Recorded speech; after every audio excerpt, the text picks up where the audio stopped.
Framlög ríkisins til áburðarverksmiðju eru felld niður, loks eru framlög til fjárfestingarlánasjóða afnumin.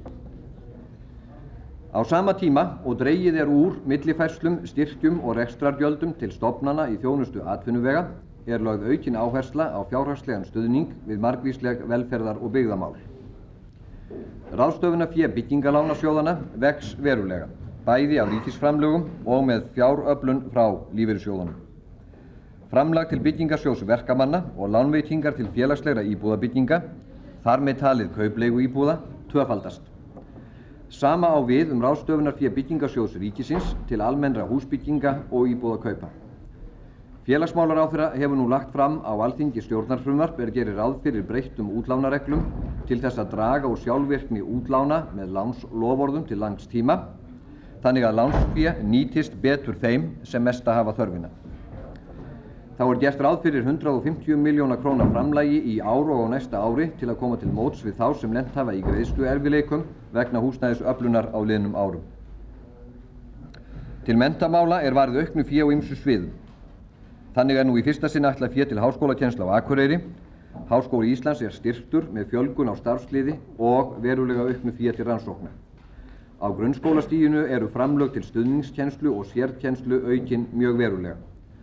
Framlag til Lánasjóðs íslenskra námsmanna hækkar úr 928 milljónum króna í ár í 1478 milljónir eða 60%. Þannig reynt að gæta samræmis milli framlaga til sjóðsins og lántöku hans, en honum hefur árum saman verið ætlað að taka lán, erlend eða innlend, langt umfram greiðslugetu hans. Aukin áhersla lögð á málefni fatlaðra með því að auka framlög til rekstrar, heimila og dvalarstaða fyrir fatlaða og til framkvæmdasjóðs fatlaðra.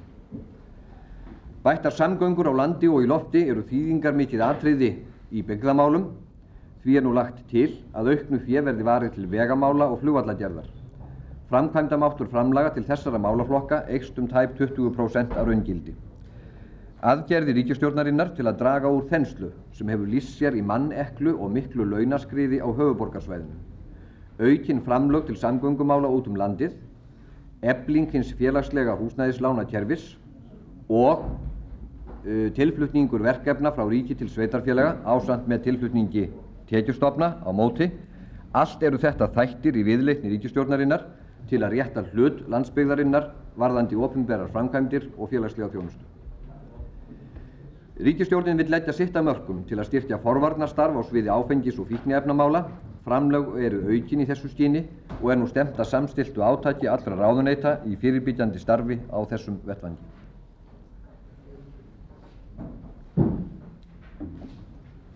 Í stefnuyfirlýsingu ríkisstjórnarinnar kemur fram að unnið verði að því að bjóða ríkisfyrirtæki og hlutafé ríkisins í fyrirtækjum sem stunda atvinnurekstur almenningi til kaups eftir því sem henta þykir. Í samræmi við þetta fer nú fram á vettvangi einstakra ráðuneyta athugun á því hvort og þá með hvaða hætti staðið skuli að sölu á fyrirtækjum ríkiseigu. Ljóst að margháttaðra gagna verður að afla í hverju tilviki rekstur og stöðu ýmissa þeirra fyrirtæki sem hér ræðir áður en af sölu getur orðið. Ekki ber að líta á sölu ríkisfyrirtækja og hlutabréf í ríkiseign sem aðgerð til tekjuöflunar fyrst og fremst, heldur sem þátt í endurmati á hlutverki ríkisins í nútíma velferðarríki.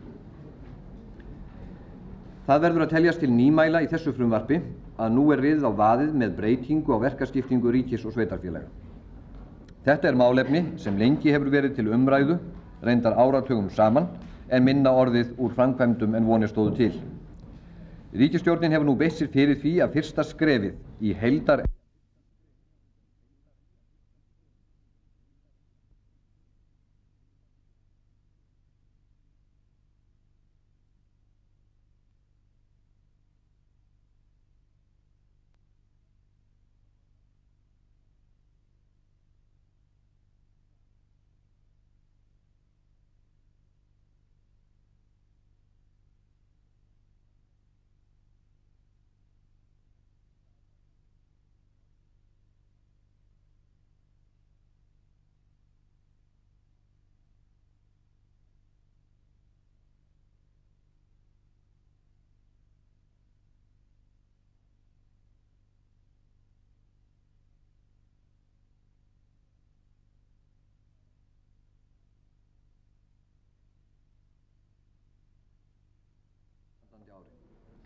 Síðari áfangi heildarendurskoðunarinnar er áformaður á árinu 1989 og tekur þá fyrst og fremst til heilbrigðis- og skólamála. Í þeim breytingum liggja mun hærri fjármunir en er að tefla í fyrsta áfanganum, auk þess sem þess er að vænta að þá vegi þyngra verkefni sem færast frá sveitarfélögum til ríkisins. Tvennt er það sem veldur mönnum áhyggjum þessar breytingar. Hið fyrra er hvernig sveitarfélögin fá uppi borið aukinn kostnað sem að breytingunni leiðir. Hið síðara varðar hvernig verður hagað tilflutningi verkefna, til dæmis þar sem framkvæmdir standa í miðjum klíðum. Fyrra atriðið er því til að svara að nú er ákveðið að endurskoða tekjuöflun til jöfnunarsjóðs sveitarfélaga svo og hlutverk hans. Nokkurt árabil hafa tekjur sjóðsins verið skertar. Væri sama skerðing í gildi í frumvarpinu 1988 og á árinu 87 næmu tekjur sjóðsins af söluskatti og tollum 1135 milljónum króna. Til þess að greiða fyrir verkefnatilfærslunni er nú miðað við að til sjóðsins renni alls 1485 milljónir. Það er 350 milljónum króna hærri tekjur en ef skerðingu væri að ræða eins og í ár. Sú fjárhæð skiptist þannig að 250 milljónum króna er bein hækkun á tekjum sjóðsins og samsvarar það helmingi af skerðingunni, en 100 milljónir króna verða ætlaðir í sérstaka deild sjóðsins og varið til jöfnunar milli sveitarfélaga vegna verkefnatilflutningsins. Nú áttar þannig til að tekjustofnalög jöfnunarsjóðsins þarf að endurskoða óháð því hvort verkefni eru færð milli aðila.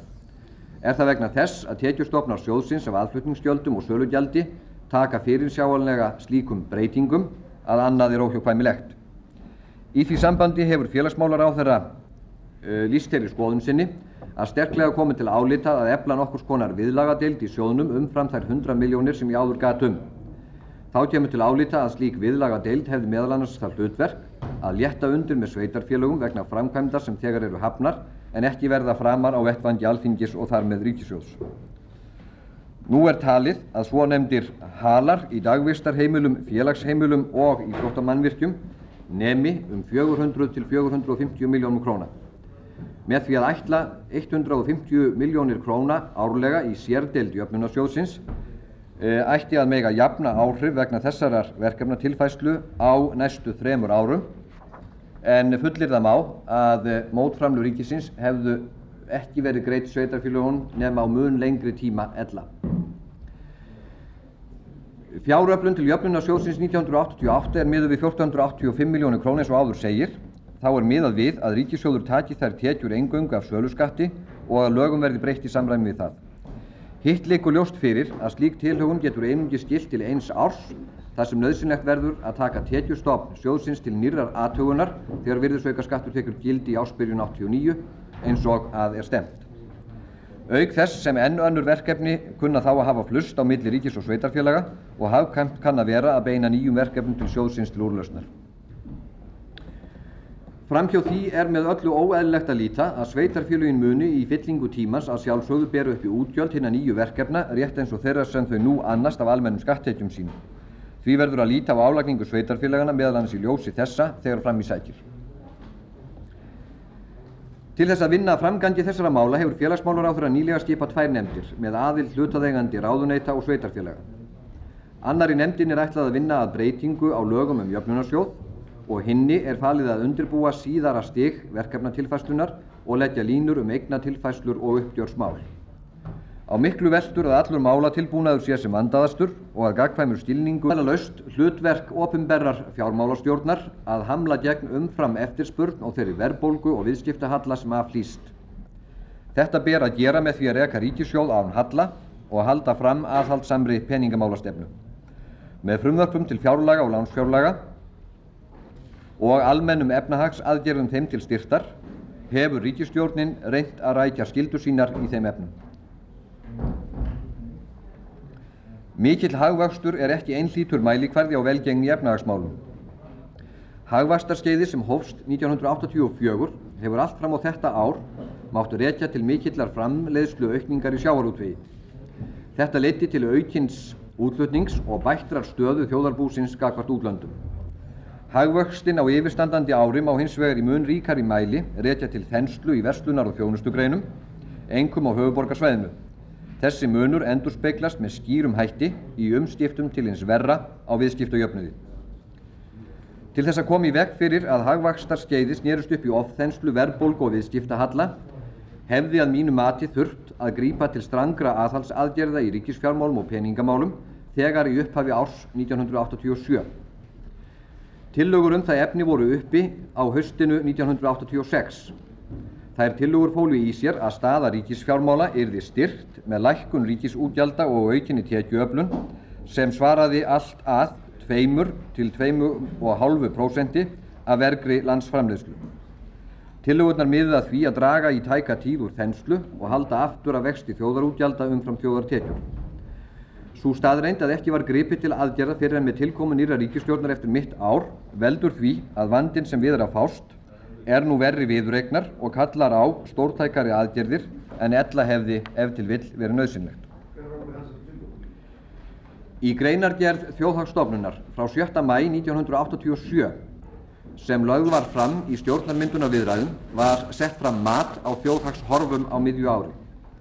Meginbreytingin frá fyrri áætlunum fólst í því að kaupmáttur atvinnutekna í heild var metinn mun meiri en gert hafði verið ráð fyrir. Afleiðingunum var lýst á þessa leið. Þjóðarútgjöld verða meiri en að var stefnt. Spáð var 7,5% aukningu þjóðarútgjalda eða 2,5 milljarði króna raunvirði umfram fyrri áætlanir.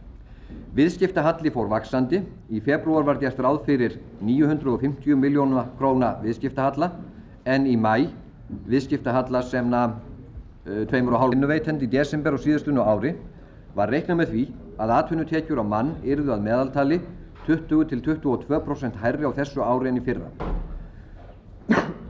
Raunin hefur hins vegar orðið sú að almennar launahækkanir á árinu hafa orðið mun meiri. Nú bendir allt til að atvinnutekjur á mann hækki að meðaltali 38% milli áranna 86 og 87. Þessar miklu launahækkanir stafa ekki síst af þeirri eftirspurnarþenslu sem ríkt hefur í hagkerfinu á árinu og hefur meðal annars leitt til mikillar spennu á vinnumarkaði.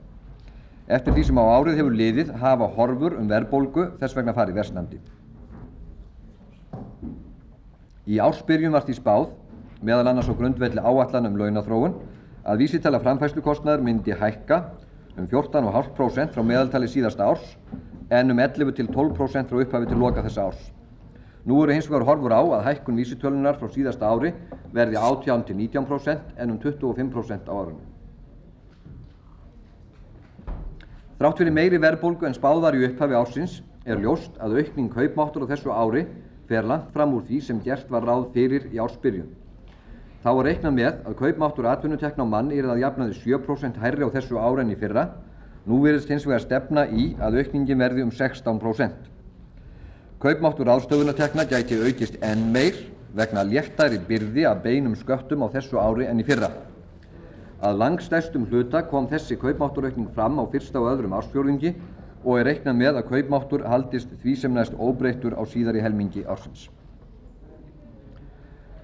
Framvinda launa- og verðlagsmála á árinu 1987 hefur raskað verulega áætlunum afkomu ríkissjóðs á árinu og orðið ríkisbúskapnum og efnahagskerfinu í heild allmikil áraun. Í fjárlögum ársins var gert ráð fyrir að tekjuhalli ríkissjóðs á árinu 87 yrði 2,8 milljarðar króna. Framan af ári stefndi í mun meiri halla eða 3,4 milljarða en með þeim aðgerðum sem ríkisstjórnin beitti sér fyrir á miðju sumri tókst að draga talsvert úr hallanum. Með efnahagsaðgerðum ríkisstjórnarinnar nú við þingbyrjun hefur staða ríkissjóðs styrkst enn. Nú reiknað með því að hallinn verði 2,3 milljarðar króna. Í hlutfalli við landsframleiðslu reiknað með því að halli á ríkissjóði 87 verði þá rúmlega 1/100. Þjóðarútgjöld eru nú talin verða mun meiri á þessu ári en gert hefur verið ráð fyrir í fyrri spám. Þetta má fyrst og fremst rekja til aukinna einkaneysluútgjalda vegna mikillar kaupmáttaraukningar á árinu. Þá einnig gert ráð fyrir því að fjárfesting verði töluvert meiri en í fyrri áætlunum. Sú mikla kaupmáttaraukning sem átti sér stað á fyrri hluta ársins hefur meðal annars komið fram í stórauknum einkaneysluútgjöldum heimilanna. Gert er ráð fyrir að heldur dragi úr þessari þenslu á síðari helmingi ársins, meðal annars vegna minni kaupmáttaraukningar en á fyrri hluta árs og vegna þeirra aðhaldsaðgerða sem ríkisstjórnin hefur gripið til. Á þessum forsendum er því spáð að fyrir árið í heild aukist einkaneysla 12% að raungildi frá árinu 86, ekki er reiknað með neinum breytingum á fyrri áætlunum samneysluútgjöld á þessu ári og er áfram búist við því að þau aukist 4% að raungildi frá síðasta ári. Á hinn bóginn er gert ráð fyrir nokkru meiri fjárfestingu á árinu en áður, meðal annars í ljósi mikils innflutnings á vélum og tækjum á fyrri hluta ársins. Í heild gæti því fjárfesting aukist allt að 8% að raungildi frá síðasta ári. Samtals felst í þessum áætlunum spá tæplega 10% aukningu neyslu og fjárfestingar útgjalda að raungildi á þessu ári. Efnahagsvandinn sem við blasti þegar ríkisstjórnin tók við er í meginatriðum tvíþættur. Annars vegar gætti meiri eftirspurnar í efnahagslífinu en góðu hófi gegndi. Það birtist meðal annars í mikilli manneklu og launaskriði í einstökum atvinnugreinum og vaxandi verðbólgu. Á hinn bóginn eru horfur á miklu hægari hagvexti og vaxandi halla á utanríkisviðskiptum á næsta ári verði ekki að gert. Í upphafi ferilsins greip ríkisstjórnin til margháttaðra aðgerða til að draga úr verðbólgu og viðskiptahalla og koma á betra samræmi á milli þjóðarútgjalda og þjóðartekna. Þessar aðgerðir voru einkum fólgnar í eftirfarandi. Undanþágum frá söluskatti var fækkað og tekinn upp sérstakur söluskattur með lægra hlutfalli af ýmsum matvælum og nokkrum greinum þjónustu.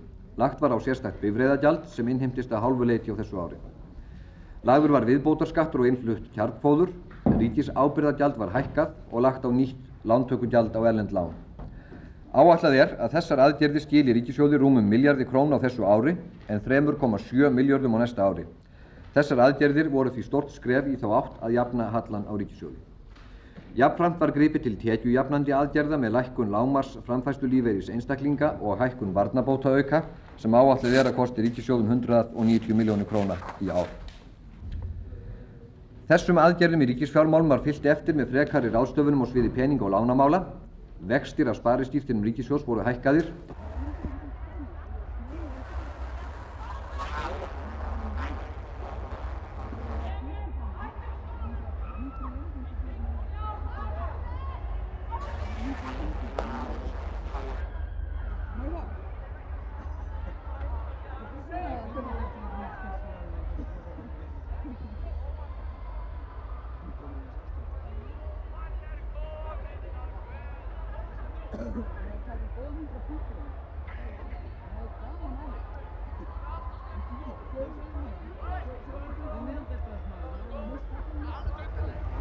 Já, þetta hefur bara svolítið að horfa mjög.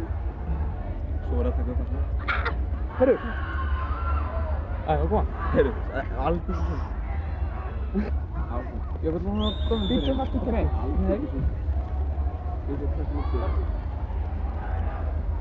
Ég var gaman að taka mynda snúið og svona.